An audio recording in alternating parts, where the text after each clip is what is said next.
Hello, friends, and welcome back to Malicious Compliance Stories. Good grief, as if workers make it a habit of lying about being employees. If the Karens of the world would actually pay attention to store uniforms, they wouldn't have so many issues. I'm actually looking for cake mixes. I don't work here. So this just happened an hour or so ago. My grandmother and I went out shopping to get ingredients for my birthday dinner and the cake I'm going to make. My birthday's in 2 weeks, but the ingredients we needed are on sale and most of them are canned, so we went to get them today. My grandma decided it would be faster if I were to take a basket and grab the cake mix and pineapple and any other mixes we needed at home, and she went to get the peas, orzo, and bacon bits. I found the pineapple cans pretty fast, so I had plenty of time to look at all the cake and brownie mixes. I had some music playing in my headphones, so I couldn't hear anything around me. While I was looking, someone tapped me on the shoulder. I assumed I was standing in their way and they needed something from the shelf I was looking at. I said, "Oh, I'm sorry," and stepped aside. I saw the lady start talking, so I pulled out one of my earbuds. "Lady, can you help me find whatever item it was?" I don't remember. Me, knowing where most of the items are, "Oh, that should be in aisle number," unless they rearranged the store. Lady, "Well, aren't you going to show me where it is?" Me, "Oh, sorry, I'm actually looking for cake mixes. I don't work here." I should probably note that most employees at this store wear vests, and I was wearing an olive green shirt I'd just gotten for Christmas. Lady, "Don't lie to me, you obviously work here." She gestured toward my lanyard, which I have a picture of my late husky hanging on. It also has a key to my home, which I have just in case I get locked out. Me, getting really anxious because I don't like confrontation. "Lady, please, this is just a picture of my old dog and a key to my home. I told you where your stead should be, so please leave me alone. You're making me uncomfortable." Lady, getting irritated, "I'm not leaving you alone until you take me to where the item is." At this point, she started raising her voice and had caught the attention of some people nearby. One guy who looked about my age walked up and asked if she was bothering me. Before I could get a word out, the lady started going off. Lady, "This young lady won't show me where item is." Other stuff I don't remember because I was trying to hold back tears. Guy, "Lady, she doesn't work here. She goes to my high school. I know her. Leave her alone." At this point, the lady spotted an actual employee and walked off to harass them. I thanked the guy, who for the record actually does go to my school, I just didn't recognize him, and went back to picking out mixes.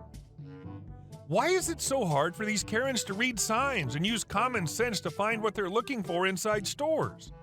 Aisles are arranged with some degree of organization and logic, which clearly these Karens lack. I just want a story where someone responds like, "Because of a-hole customers like you, I quit," and then walk away. Is that too much to ask? And our second story. It's 6 p.m. here. My day is over. To clarify a few things, this took place in Europe. I was a salaried employee, 40 hours a week. I left that job about 10 months after the event took place. I didn't get into trouble and nobody tried to fire me. My probation period was over and we have employment laws regarding constructive dismissal, so I knew their hands were tied. About 4 years back, I started a new banking job. All was well, just that the management was pretty strict with timekeeping, which was weird as we were back office. My experience was in a similar field at another bank, and we had flexible schedules and received time in lieu. But rules are rules, so I followed them. I learned my tasks and got to know the wider team. Anyway, about 4 months in, I started to realize my senior manager didn't like me. I'm pretty assertive as a person, and I do know how to stand up for myself. He hated it. I would speak up during the meetings, ask questions, give suggestions, and so on, while the team would stay quiet. The week everything went south, I was working overtime, which was obviously unpaid. On Thursday, I did nearly 2 hours of overtime. On Friday, I thought I'll leave a few minutes early as I was done for the week. My manager was off. I left 10 minutes early. On Monday, I come to work and I got called into a meeting straight away. There were 3 of us in the room, myself, my manager, and my senior manager. Our conversation went as follows. My manager, MM, "I heard you left work early on Friday." Me, "I did. I left 10 minutes early." MM, "Did you ask permission to leave early?" Me, "It was 10 minutes. You know, I did about 4 hours of overtime last week." Why are we having this conversation? Senior manager, SM, because you left early without asking for permission. As a senior, you should be setting an example for the rest of the team. Me. Is this a joke? SM, your working hours are 9 a.m. to 6 p.m., not 9 a.m. to 5:50 p.m. You shouldn't leave early without asking for your manager or my permission first. Is that clear? Me. Got it. It's perfectly clear. I listened and started coming into the office at 9 a.m. and leaving at 6 p.m. on the dot. At first, they didn't realize what was happening, but the week after the meeting was the last week of the month, and let's say the last week of the month was intense, especially the final day. The reports had to be completed, signed off, and submitted before the month's end. We covered multiple jurisdictions and would deal with Southeast Asia in the morning and the Americas in the evening. Our team was expected to work overtime due to this. Here comes Friday, the last day of the month. Showtime. I'm at my desk at 9 a.m. sharp. Most of the team have already been at the office for at least an hour. I, of course, have a cup of coffee from the cafeteria because I was a bit early. My manager looks at me and raises his eyebrow, but he doesn't say anything. Work, work, work. Break time. We had 2 20-minute paid breaks and 1 hour unpaid lunch. I'm the only person to go on my break. Lunchtime, everyone was eating at their desks while I go to meet my friends for lunch. On the second break, I once again leave my workplace and go for a short stroll around. Back to work. About 5:45 p.m., I get a call from one of the senior managers in the U.S. She needs the report amended. There were 4 of us on that call. I'm doing the amendments as we speak and closely monitoring the time. I see it's 2 minutes to 6 p.m., 1 minute to 6 p.m., SM2 rambling about the report. Me. Apologies, but I have to stop you right here. SM2. Yes? Me. It's 6 p.m. here. My day is over. SM2. Huh? Me. As per my management, my working hours are 9 a.m. to 6 p.m., so I must leave now. Have a great weekend, and we'll catch up on Monday. I logged off, got my coat, wished everyone a great weekend, and left. It was 6:04 p.m. Both my manager and my senior manager were dumbfounded by what has happened, looking pale and stare at me in disbelief. It was a glorious sight. I wanted to apologize to my senior manager that I wasn't able to leave at 6 p.m. on the dot, but I thought that would have been way too passive-aggressive, so I just left. I relaxed the rule a bit after a few months, yet I never did more than 30 minutes of overtime. Ironically, once my stakeholders understood that I will not be available for 10-plus hours, they started collaborating earlier in the month. I would have most of my reports done and submitted by the last day of the month. If salaried means working overtime when needed without pay, the opposite should hold. If your work is done and you need to leave early, you should be able to. Thought the whole salaried thing had to do with achieving a level at work where you're responsible for your work and not held to a clock. And our next story. Karen didn't believe the correct directions. This happened probably 30 years ago before GPS was in every car. I grew up near a flea market that was extremely popular. It was located in a rural area about 45 minutes outside a major metropolitan area, and in the summer, the lines to get into the parking lot would be backed up a half a mile or more. The market was open on Tuesdays and Saturdays. Selling frozen fruit bars from a cart there during the summer was my first job. I rode my bike there and knew it was exactly 1 mile from our driveway to their driveway on the same road. There was one intersection with a stop sign in the middle. One Tuesday after school had started, my sister and I were outside waiting for the bus. This woman rolls to a stop in front of us and asks if we knew how to get to the flea market. I told her it was a mile that way, pointing in the correct direction. She says they've already been that way, so I repeated, it's a mile that way. There's one stop sign that you need to go through, but it's on the same road we're on.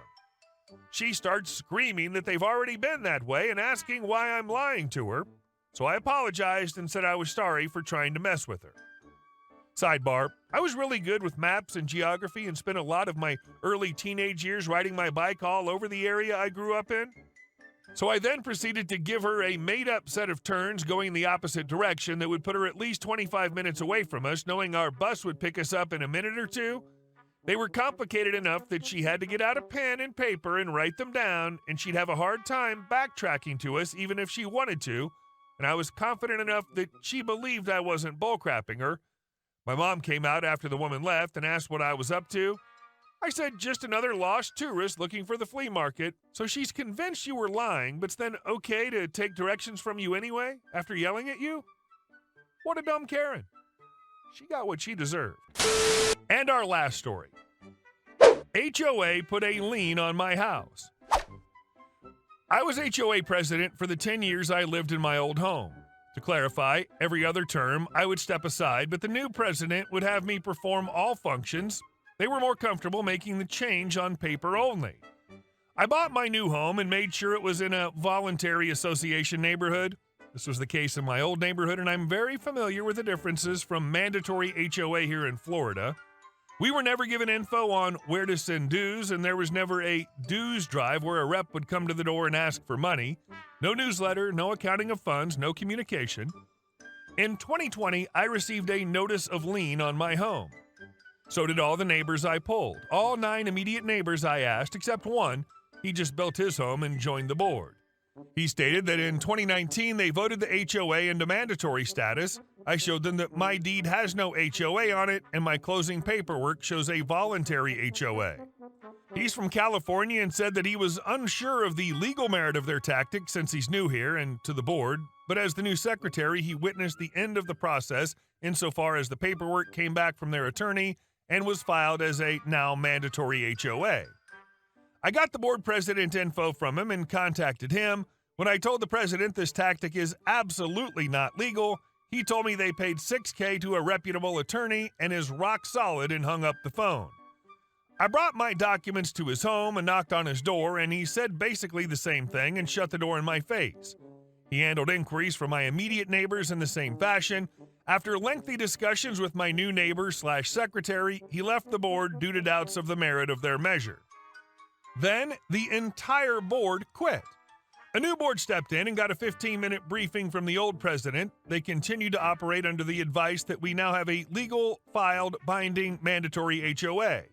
I attended their first meeting and showed them precedent after precedent in Florida where this is not legal. They had already filed 48 new liens, mine was one. As their first measure, they hired an attorney to pour over the whole filing of the HOA, and after $6,000 in expenses, are told that every aspect of the HOA was out of compliance. The only legal thing about it is that the LLC filing is proper. They now have to rescind every document back to the originals from 1963 and start over under the official advice that it will never be mandatory since it'll prove to be impossible. So they're reverting back to the original bylaws and CCR and vacating all liens, along with sincere apologies from the new board for the actions of the predecessors. I didn't spend a dime. Oh, and there's no way I'm joining a HOA board. I will, however, bring copies of my vacated liens and those of my neighbors to the old president with a smile on my face. I'm honestly surprised the neighborhood didn't run the old president out of town, with allusions to a cauldron of hot tar and a large amount of feathers. Old Prez pulled some crazy, shady, and illegal tactics and put liens on dozens of homes? That alone calls for a butt whooping. Hey guys, thank you all for watching the video. I'll see you in the next one.